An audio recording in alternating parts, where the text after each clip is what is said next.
Bismillahirrahmanirrahim. Nahmaduhu wa nusalli ala rasulihil kareem. We begin with Allah's blessed name. We praise Him and we glorify Him as He ought to be praised and glorified. And we pray for peace and for blessings on all His noble messengers, including the last of them all, the blessed Prophet Muhammad. Allah's blessings be upon them all. As we greet you, it was the 17th day of the month of Zulhijjah. Tonight is the 18th.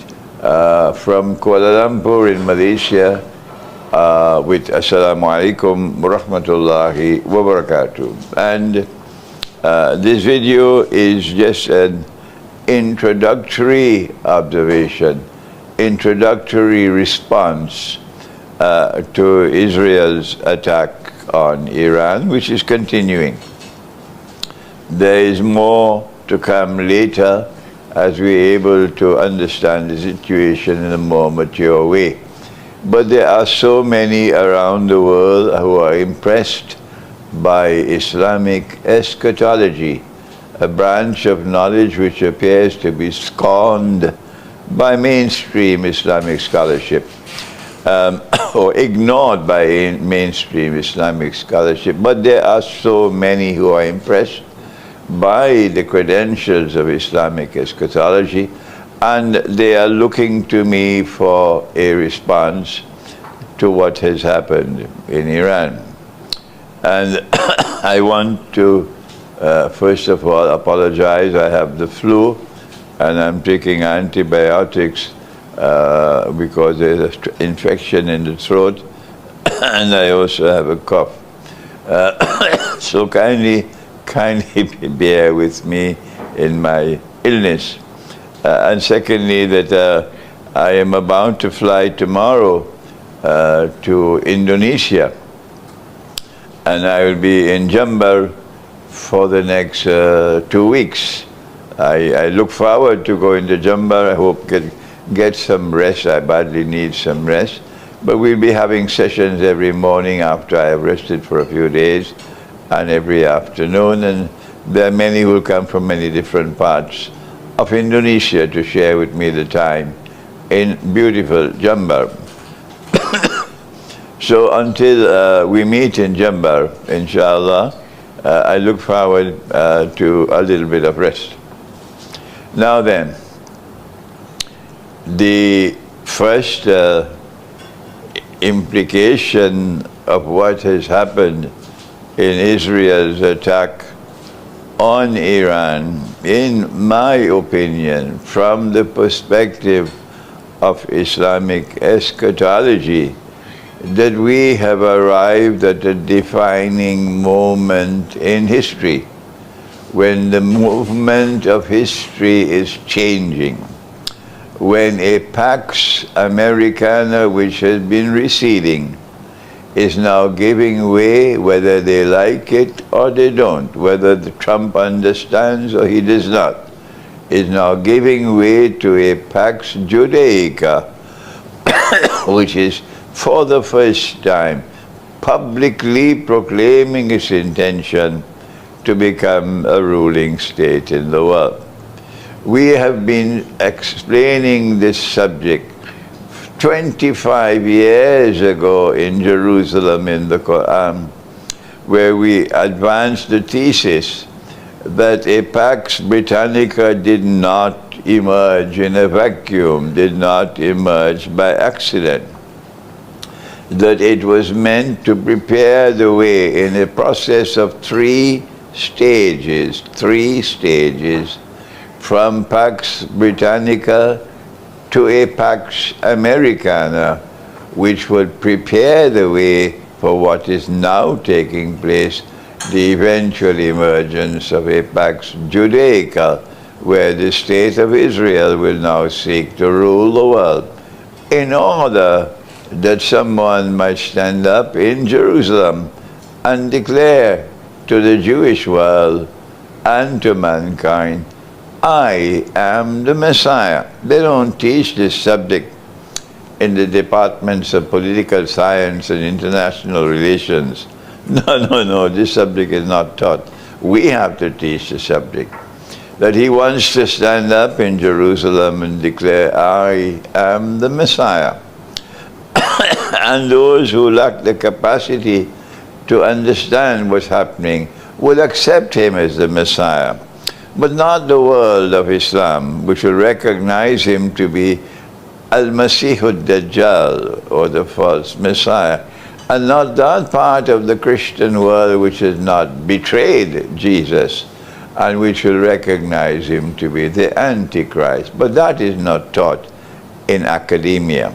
So now then, we have anticipated this day in Jerusalem in the Quran, which was published 25 years ago. That book has become a bestseller, and now it is likely to continue being a bestseller because that book is explaining the essence of what is now happening in history. If scholars are of the view that they are faithful to the Quran, if they believe that they are correct in their explanation of the Quran, then I am recording this video to send a message to the world of Islamic scholarship, and I'm not doing so in any arrogant way.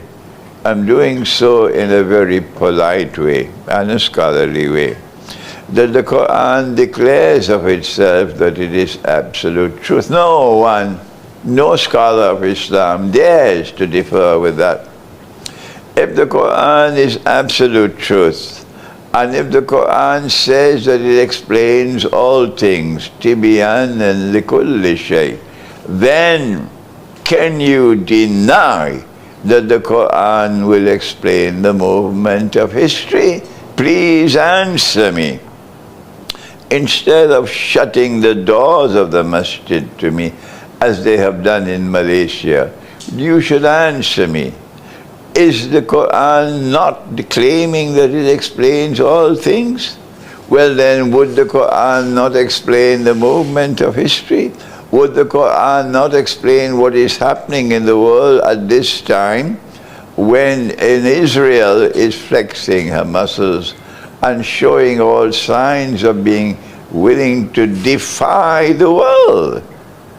Defy the United States, defy Europe, defy traditional friends, defy China, defy Russia, defy all of mankind. And Israel will act as Israel chooses to act. And I want to just read to you now what I have written on the subject. This is briefly an introductory comment. That Israel's daring, unprovoked, and very public attack on Iran's missile manufacturing, as well as nuclear plants and other Iranian military establishments, and the assassination of such senior military personalities as the commander of Iran's elite Islamic Revolutionary Guard Corps, the chief of staff of the Iranian Armed Forces, a general of the Armed Forces, several of the senior military personalities, in addition to 7 senior nuclear scientists. All of this has presented to Iran, presented to Trump's USA, as well as the rest of the world, including Russia, China, the European Union, the world of Islam, sent a message, a very clear message, publicly proclaimed that Israel will not submit to any law, including the United Nations Charter and international law. Israel will submit to none but Israel. The implication is that the world must now recognize that Pax Judaica has arrived, and hence that Israel can now be expected to act in the manner of a state which wants to replace USA in the same way as the United States replaced Britain as a ruling state in the world. We anticipated this passage to Pax Judaica when we published our best-selling book entitled Jerusalem in the Quran some 25 years ago. Since Iran responded to the Israeli attacks with the usual barrage of missiles against Israeli cities, while nuclear Pakistan has remained, at least publicly so, silent. We can now witness a continuation of attacks on Iran until Israel is satisfied that Iran cannot possibly become a nuclear power anytime in the near or intermediate future. This, I am suggesting, will be the first demonstration of the new world order of Pax Judaica. The military expert will now have to examine the question whether there was a link between the recent act of terrorism in Kashmir, which provoked a reckless Indian military attack on innocent Pakistan, and Israel's present equally reckless attacks on Iran. Was it possible that war between a warmongering India and Pakistan was meant to probe Pakistan's military capacity to assist Iran in defending itself from an Israeli attack? Did the Israeli Mossad plan and execute the act of terrorism in Kashmir in order to provoke war between India and Pakistan? Every Kashmiri Muslim believes that. And I am now confirming to them, you might be correct. If this is so, it would indicate India's role in the new world order would be that of a strategic ally of Israel. But that's not new news. After all, it is now clear that the swarms of Israeli fighter aircraft could not have flown through Syria and Iraq to launch their devastating and highly successful attacks on Iran had preparatory work not first been done in both Syria and Iraq. The world can now better understand that Israel's use of the bogus jihad that toppled Assad's regime, the bogus jihad that toppled Assad's regime, Assad regime cleared the way for Israel to destroy Syria's air defense capabilities and open Syria's skies for the Israeli Air Force to attack Iran. Let me repeat that. The world can now better understand that Israel's use of the bogus jihad that toppled Assad's regime cleared the way for Israel to destroy Syria's air defense capabilities and open Syria's skies for the Israeli Air Force to attack Iran. Islamic eschatology recognizes that Pax Britannica and Pax Americana were both created and have both functioned to clear the way and prepare the world for Pax Judaica. And so the world is now likely to witness a future in which Jerusalem will increasingly lead the way, while Washington, London, and the European Union can do no better than to toe Jerusalem's line.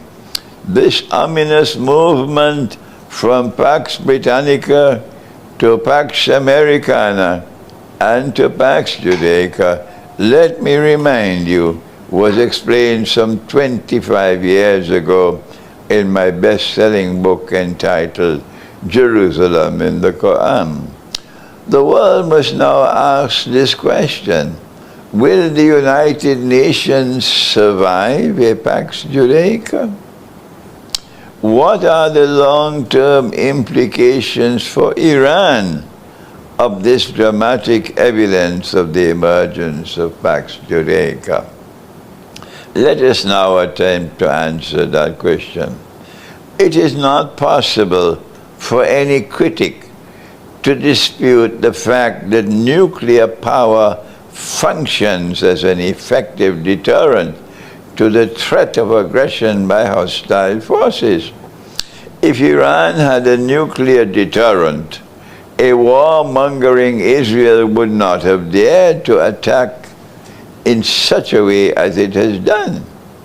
And had Russia not become the most powerful nuclear power in the world today, and had nuclear Russia not established a line in Venezuela that a warmongering Washington dared not cross, regime change would have taken place in beleaguered Venezuela long ago.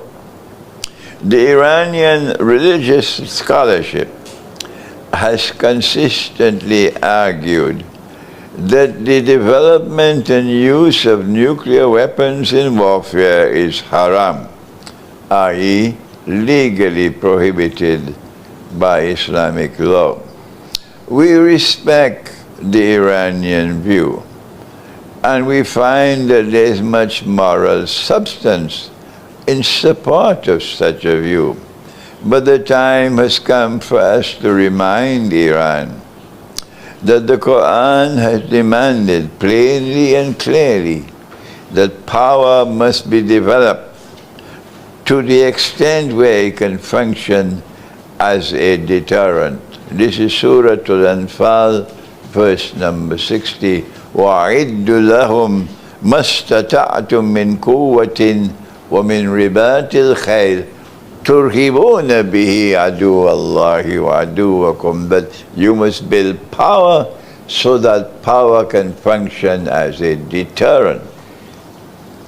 We are now of the view that it is time enough for Iran to change her position on the development of nuclear power, and we anticipate that this view from the Quran, that Iran must build nuclear power so that it can function as a deterrent, will eventually now prevail in Iran, and we look forward to that.